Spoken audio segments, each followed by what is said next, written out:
banyak juga calon pembeli yang memang ada keinginan, ada kebutuhan, dan juga ada uang untuk membeli, nggak jadi beli cuma gara-gara salesnya tidak menyenangkan.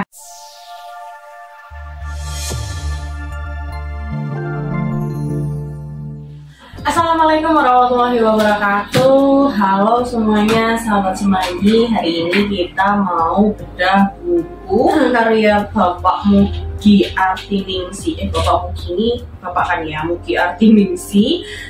Bukunya itu 101 intisari menjual berlipat-lipat, laku lebih cepat, omset meningkat. Nah, untuk bab yang kali ini kita akan bahas itu temanya adalah tak ada keakraban, tak ada penjualan, kayak gitu ya. Nah, mungkin ini yang kalau misalnya dari aku sih, aku mau spilling itu kalau di sini tuh no repot no sales. Jadi kayak misalnya nih, kalau sales itu kan identik dengan kita bonding atau kita harus bikin apa ya, keakraban dengan customer. Tujuannya adalah dari keakraban itu membentuk loyalitas, kayak gitu sih. Nah, kalau dari Buffett setelah membaca buku ini, insight-nya apa yang bisa didapatkan Buffett? Kalau insight yang bisa didapatkan sih, kita harus akrab ya sama calon pembeli kayak gitu. Jadi kalau misalnya calon pembeli lebih akrab kita lebih mudah untuk menawarkan barang. Misalnya juga banyak juga calon pembeli yang memang ada keinginan, ada kebutuhan, dan juga ada uang untuk membeli, nggak jadi beli cuma gara-gara salesnya tidak menyenangkan kayak gitu.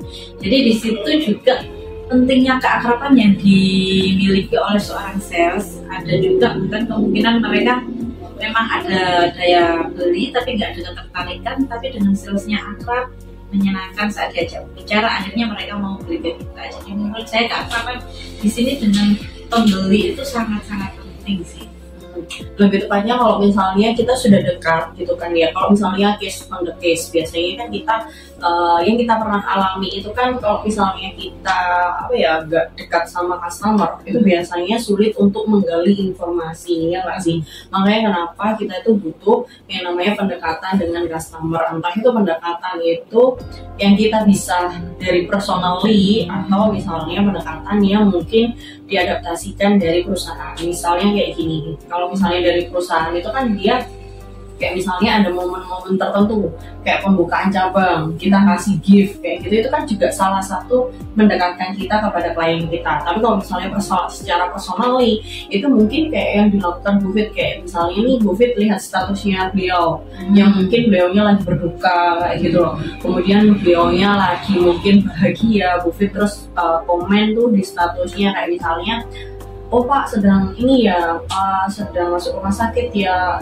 itulah kita, maksudnya ibaratnya kayak iya kayak gimana, kayak oh semoga lekas sembuh ya Pak, kayak gitu. Itu kan menarik simpati orang untuk adanya pintu keakraban itu akan terbuka dari situ. Jadi itu sebenarnya bisa digunakan juga trik-triknya seperti itu. Jadi melatih keakraban itu tidak hanya apakah melatih keakraban itu harus ketika sales offline, ibaratnya kayak pas Buffett ketemu customernya itu kemudian kan bisa diajak kayak bercanda, nggak hanya melulu ditanyakan terkait kartunya dan sebagainya kayak gitu. Pak gimana, sudah nikah atau belum Pak, misalnya kayak gitu kan, karena sudah saling akrabnya. Itu tidak hanya bisa dilakukan secara offline, tapi bisa juga dilakukan secara online, yaitu tadi ketika kita lihat status customer kita, ya mungkin kita bisa menerapkan itu. Nah, sebagian besar memang dari buku ini itu karena tadi dia dari judulnya aja sudah konfirmasi kalau misalnya gimana sih tipsnya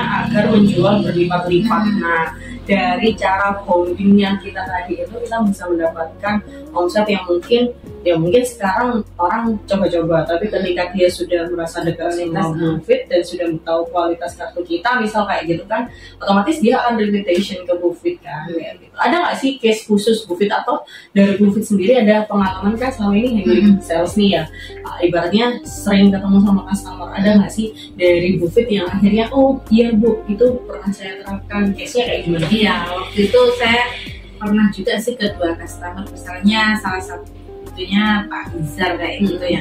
Waktu itu dia order kan belum tahu kalau di sini ada lanyard kulit, terus ternyata dia order merchandise di tempat yang lain, dan merchandise tersebut juga menawarkan ke Pak Izar itu bisa cetak ID card dengan harga yang murah dan cepat. Setelah itu Pak Izarnya jawab, oh enggak mas, maaf saya sudah terlanjur akrab sama Mbak penjualnya yang itu di Yukat, nanti kasihan kalau aku nggak ambil di situ kayak gitu. Jadi meskipun ada tawaran lebih murah dan lebih cepat, mereka nggak ngambil di tempat lain, tetap loyal ke kita.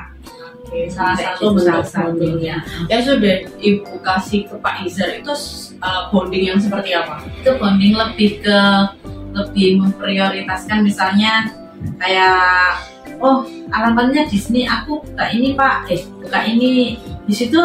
Misalnya dia buka depot ya, jadi kita nanya-nanya, oh di situ menunya apa, wah kayak gini enak ya Pak masakannya, kayak gitu. Lebih ke apa ya, lebih ke komen bisnisnya yang lain, nggak melulu soal kapan order Pak, kapan order, nggak gitu. Jadi komen-komen dan bisnis yang lain kayak gitu. Oke, berarti yang saya tangkap adalah sebenarnya bonding yang dilakukan oleh Bu Fit di salah satu customer Bu Fit itu tidak melulu orderan. Nah, itu yang mungkin saya harap bisa kita terapkan ke seluruh customer kita, terutama di customer Bu Fit. Tujuannya adalah agar customer-nya nggak lari ke yang lainnya. Itu sih salah satu yang diajarkan oleh buku ini.